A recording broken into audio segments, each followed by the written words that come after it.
Terima kasih untuk kesempatan yang diberikan. Shalom. Assalamualaikum warahmatullahi wabarakatuh. Perkenalkan, nama saya Christina Gilda Delegi dengan nomor induk mahasiswa 2014-201018, kelas A1 semester 4 Fakultas Keperawatan Universitas Pembangunan Indonesia Manado. Video ini dibuat dengan tujuan untuk memenuhi ujian akhir semester dari mata kuliah Keperawatan Anak 1 dengan dosen pengampu Nurse Sisviani Sarimin Eskep Mkep SPAN. Baik, pada saat ini saya akan menjelaskan tentang obesitas. Obesitas adalah kondisi ketika lemak yang menumpuk di dalam tubuh sangat banyak akibat kalori masuk lebih banyak dibandingkan yang dibakar. Jika tidak segera ditangani, obesitas dapat meningkatkan risiko terjadinya penyakit jantung, hipertensi hingga diabetes. Etiologi obesitas. Obesitas dipicu dari beberapa faktor. Yang pertama, 1. Penyakit tertentu. Obesitas atau penambahan berat badan bisa disebabkan oleh karena riwayat kesehatan tertentu, misalnya penyakit Cushing dan sindrom ovarium polistik. Kedua penyakit ini bisa menyebabkan seseorang mengalami kegemukan atau obesitas. Kedua, faktor gen atau faktor genetika. Faktor gen juga dapat memperbesar risiko seseorang mengalami obesitas. Ketiga, faktor hormon.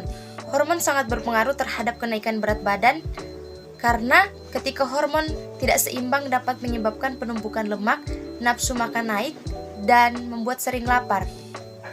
Gangguan hormon ini bisa terjadi karena ketidakseimbangan yang berasal dari hormon kortisol, tiroid, leptin, glukagon, dan insulin dan estrogen. Keempat, kurang tidur. Kurang tidur memicu seseorang mengalami obesitas, di mana orang-orang yang memiliki jam tidur malam lebih sedikit lebih gemuk dibandingkan orang-orang yang tidur malam cukup. Kelima, faktor makan tidak sehat.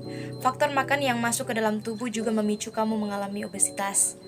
Salah satunya dengan mengonsumsi makanan yang mengandung banyak kalori, seperti kentang goreng, makanan dan minuman pemanis, minuman bersoda, coklat, dan daging merah. Terlalu banyak mengonsumsi makanan berkalori bisa berefek naiknya berat badan dan mengalami obesitas. Komplikasi obesitas, yang pertama jantung dan stroke.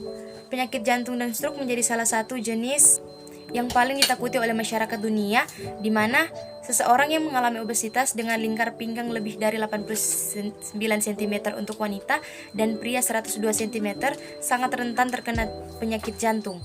Tingginya kadar kolesterol saat obesitas bisa berisiko menyumbat pembuluh darah ke jantung, sehingga pasokan sel darah merah dan oksigen ke jantung menjadi terganggu, di mana hal ini bisa menyebabkan gangguan detak irama jantung yang berpotensi mengakibatkan stroke. Kedua, sleep apnea. Obesitas adalah salah satu pemicu sleep apnea, gangguan tidur yang membuat seseorang berhenti bernafas sementara waktu. Kondisi ini bisa terjadi kepada penderita obesitas karena memiliki lebih banyak lemak di leher sehingga melapisi saluran udara di belakang tenggorokan, di mana lemak tersebut membuat saluran udara di leher semakin sempit dan akhirnya menyebabkan masalah pernafasan. Ketiga, diabetes. Diabetes bisa dipicu oleh obesitas yang diakibatkan terlalu banyak mengonsumsi makanan dan minuman yang mengandung gula. Kebiasaan ini dapat menyebabkan rentan terkena diabetes tipe 2, namun bukan hanya karena banyak mengonsumsi makanan mengandung gula saja, melainkan ketika mengonsumsi makanan yang kurang sehat juga bisa memicu diabetes. Bahkan penumpukan glukosa dalam darah bisa menyebabkan rusaknya pembuluh darah dan mengakibatkan risiko terkena serangan jantung, stroke, dan gangguan ginjal.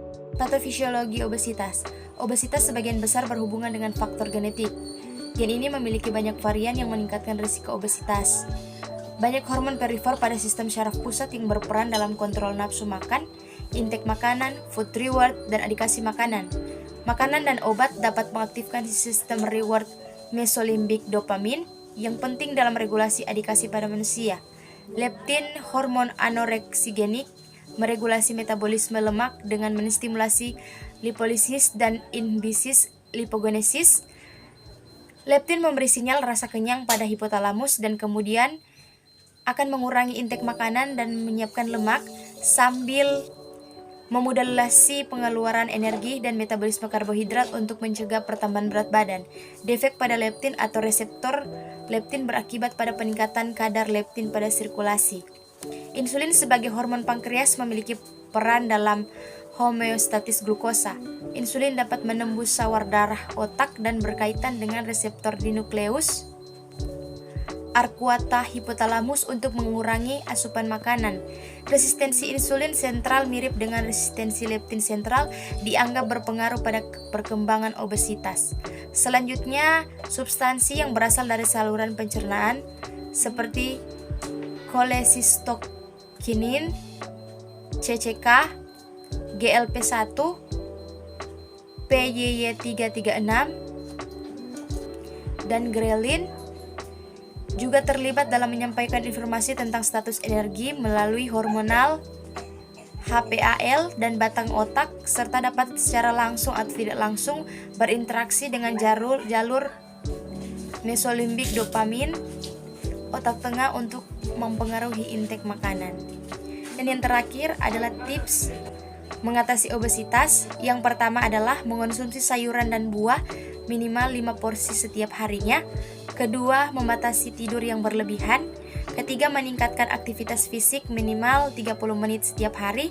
Lakukan secara teratur 3-5 kali per minggu. Kemudian lakukan penyesuaian setelah beberapa minggu. Membatasi aktivitas seperti menonton televisi, bermain komputer dan games.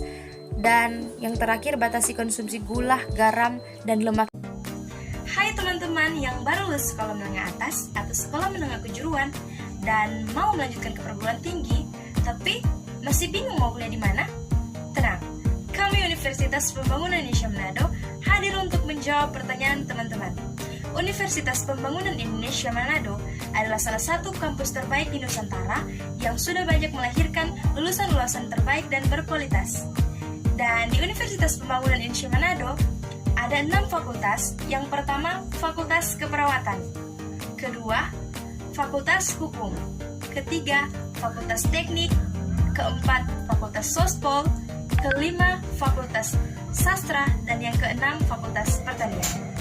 Untuk itu, mari gabung bersama kami, Universitas Pembangunan Indonesia Manado, Kampus Biru Maju. Terima kasih.